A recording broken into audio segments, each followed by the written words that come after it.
వివాదాస్పద ఉమ్మడి పౌర స్మృతి చట్టాన్ని అమలు చేయడానికి ఉత్తరాఖండ్ సర్కార్ సిద్ధమైంది. కీలక అంశాలతో ఉన్న బిల్లును సీఎం ముఖ్యమంత్రి పుష్కర్ సింగ్ ధామీ శాసనసభలో ప్రవేశపెట్టారు. అయితే సమాజంలోని అన్ని వర్గాల ప్రయోజనాల కోసమే పౌర స్మృతి బిల్లును సభలో ప్రవేశపెట్టినట్లు ముఖ్యమంత్రి ధామీ వెల్లడించారు. ఇదిలా ఉంటే పౌర స్మృతి బిల్లులో అనేక కీలక అంశాలను పొందుపరిచారు. ప్రధానంగా సహజీవనంలో పుట్టిన పిల్లలకు చట్టపరమైన గుర్తింపు కల్పించారు. ఇంతకీ ఉమ్మడి పౌర స్మృతి చట్టం అంటే ఏమిటి? ఉమ్మడి పౌర స్మృతిని దేశవ్యాప్తంగా ముస్లింలు ఎందుకు వ్యతిరేకిస్తున్నారు?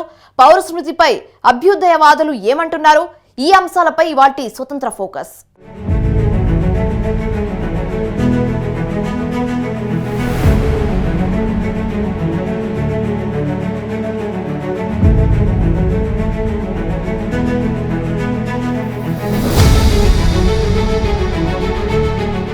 ఉమ్మడి పౌర స్మృతి బిల్లును ఉత్తరాఖండ్ అసెంబ్లీలో ప్రవేశపెట్టారు ముఖ్యమంత్రి పుష్కర్ సింగ్ ధామీ.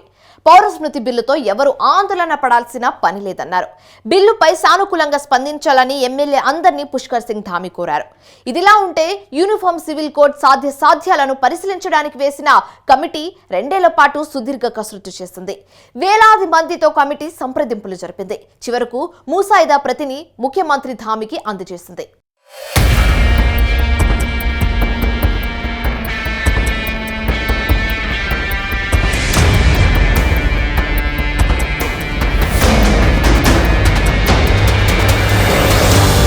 ఉమ్మడి పౌర స్మృతి దిశగా ఉత్తరాఖండ్ అడుగులు వేసింది. ఉత్తరాఖండ్ కు 2022లో అసెంబ్లీ ఎన్నికలు జరిగాయి. తాము అధికారంలోకి వస్తే ఉమ్మడి పౌర స్మృతిని అమలు చేస్తామని ఎన్నికల ముందు ఉత్తరాఖండ్ బీజేపీ నేతలు హామీ ఇచ్చారు. ఎన్నికల మేనిఫెస్టోలో కూడా ఉమ్మడి పౌర స్మృతి అంశాన్ని చేర్చారు బీజేపీ పెద్దలు. ఉత్తరాఖండ్ అసెంబ్లీలో యూనిఫామ్ సివిల్ కోడ్ బిల్లు 2024ను ముఖ్యమంత్రి పుష్కర్ సింగ్ ధామీ ప్రవేశపెట్టారు. యూనిఫామ్ సివిల్ కోడ్ బిల్లును ప్రవేశపెట్టడాన్ని ఓ చరిత్రాత్మక ఘట్టంగా ముఖ్యమంత్రి పుష్కర్ సింగ్ ధామీ పేర్కొన్నారు. బిల్లు విషయంలో ఎవరూ ఆందోళన పడాల్సిన పని లేదన్నారు. యూనిఫామ్ సివిల్ కోడ్తో అన్ని వర్గాలకు మేలు జరుగుతుందన్నారు పుష్కర్ సింగ్ ధామీ. బిల్లుపై సానుకూలంగా స్పందించాలని ఈ సందర్భంగా అన్ని పార్టీల ఎమ్మెల్యేలను పుష్కర్ సింగ్ ధామీ కోరారు. అసెంబ్లీలో ముఖ్యమంత్రి పుష్కర్ సింగ్ ధామీ బిల్లు ప్రవేశపెట్టిన సందర్భంగా బీజేపీ సభ్యులు జై శ్రీరామ్, వందే మాతరం అంటూ నినాదాలు చేశారు.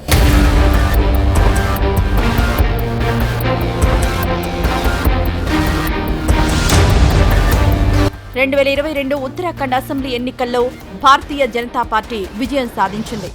దీంతో ఉమ్మడి పౌర స్మృతి అమలుకు సంబంధించిన సాధ్యాలను పరిశీలించడానికి ముఖ్యమంత్రి పుష్కర్ సింగ్ ధామీ కమిటీ వేశారు. ఈ కమిటీ 2 ఏళ్ల పాటు యూనిఫామ్ సివిల్ కోడ్ బిల్లుపై సుదీర్ఘ కసరత్తు చేసింది. 1 కాదు 2 కాదు 70కి పైగా సమావేశాలు నిర్వహించింది. అంతేకాదు ఉమ్మడి పౌర స్మృతి అంశం మంచి చెడుల గురించి 60,000 మందితో సంప్రదింపులు జరిపింది. ఉమ్మడి పౌర స్మృతి అంశంపై ధామీ ప్రభుత్వం పక్కాగా కసరత్తు చేసింది. ఇందులో భాగంగా ఆన్లైన్లో కూడా సలహాలు, సూచనలు కోరింది. ఈ సందర్భంగా ఆన్లైన్లో వచ్చిన 2.33 లక్షల సలహాలు, సూచనలను కమిటీ పరిశీలించింది. బిల్లుకు సంబంధించి అన్ని విషయాలు సమగ్రంగా పరిశీలించింది. ఆ తర్వాత ఉమ్మడి పౌర స్మృతికి సంబంధించి ఒక ముసాయిదాను రూపొందించింది. ఈ ముసాయిదాను ఉత్తరాఖండ్ ముఖ్యమంత్రి పుష్కర్ సింగ్ ధామీకి అందజేసింది కమిటీ.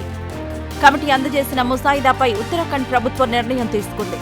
అసెంబ్లీలో బిల్లు ప్రవేశపెట్టాలని నిర్ణయం తీసుకుంది.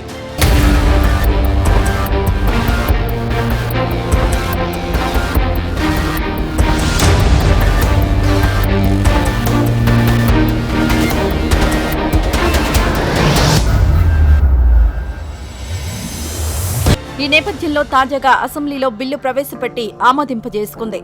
ఉమ్మడి పౌర స్మృతి అమల్లోకొస్తే మతాలకు అతీతంగా ఉత్తరాఖండ్లోని పౌరులందరికీ వివాహ, విడాకుల, భూమి, ఆస్తి, వారసత్వ చట్టాలు వర్తిస్తాయి. అలాగే సహజీవనాన్ని కూడా భవిష్యత్తులో రిజిస్ట్రేషన్ చేయాల్సి ఉంటుంది. ఉమ్మడి పౌర స్మృతి బిల్లును ప్రవేశపెట్టడానికి ఉత్తరాఖండ్ ప్రభుత్వం 4 రోజుల పాటు అసెంబ్లీ ప్రత్యేక సమావేశాన్ని ఏర్పాటు చేసింది. దీంతో ఉమ్మడి పౌర స్మృతి అంశం దేశవ్యాప్తంగా మరోసారి చర్చనీయాంశమైంది.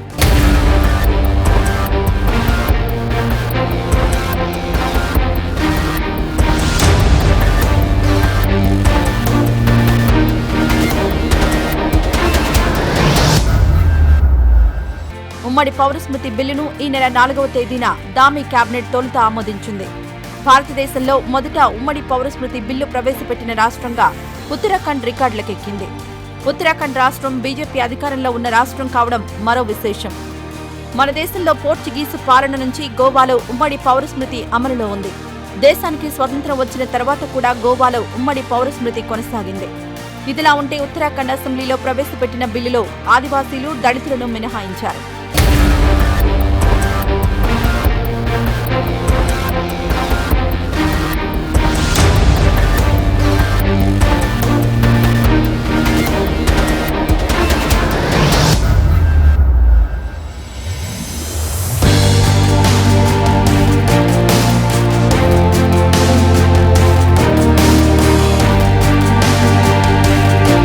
ఈ విషయాన్ని అస్సాంకు చెందిన all India united democratic front MLA Amirul Islam లేవనెత్తారు. ఆదివాసీలు, దళితులను బిల్లు పరిధి నుంచి మినహాయించడాన్ని ఉత్తరాఖండ్లోని బీజేపీ ప్రభుత్వం ఏ విధంగా సమర్థించుకుంటుందని అమీరుల్ ఇస్లాం ప్రశ్నించారు. సమాజంలోని కొన్ని వర్గాలను మినహాయిస్తే ఉమ్మడి పౌరస్మృతి సార్వజనీనం ఎలా అవుతుందని పుష్కర్ సింగ్ ధామీ ప్రభుత్వాన్ని ఆయన సూటిగా ప్రశ్నించారు. మతపరమైన విశ్వాసాలు, ఆచార వ్యవహారాలకు సంబంధించి ఉమ్మడి పౌరస్మృతి తీసుకొచ్చే ప్రయత్నం సమంజసం కాదన్నారు ఆల్ ఇండియా ముస్లిం పర్సనల్ లా బోర్డుకు చెందిన మౌలానా ఖలీద్ రషీద్ ఫరంగి మహాలీ. సమాజంలోని కేవలం కొన్ని వర్గాలనే టార్గెట్ చేసుకుని ఉమ్మడి పౌరస్మృతి తీసుకురావడానికి ఉత్తరాఖండ్లోని బీజేపీ ప్రభుత్వం ప్రయత్నిస్తోందని మౌలానా ఖలీద్ రషీద్ ఫరంగి మహాలీ మండిపడ్డారు.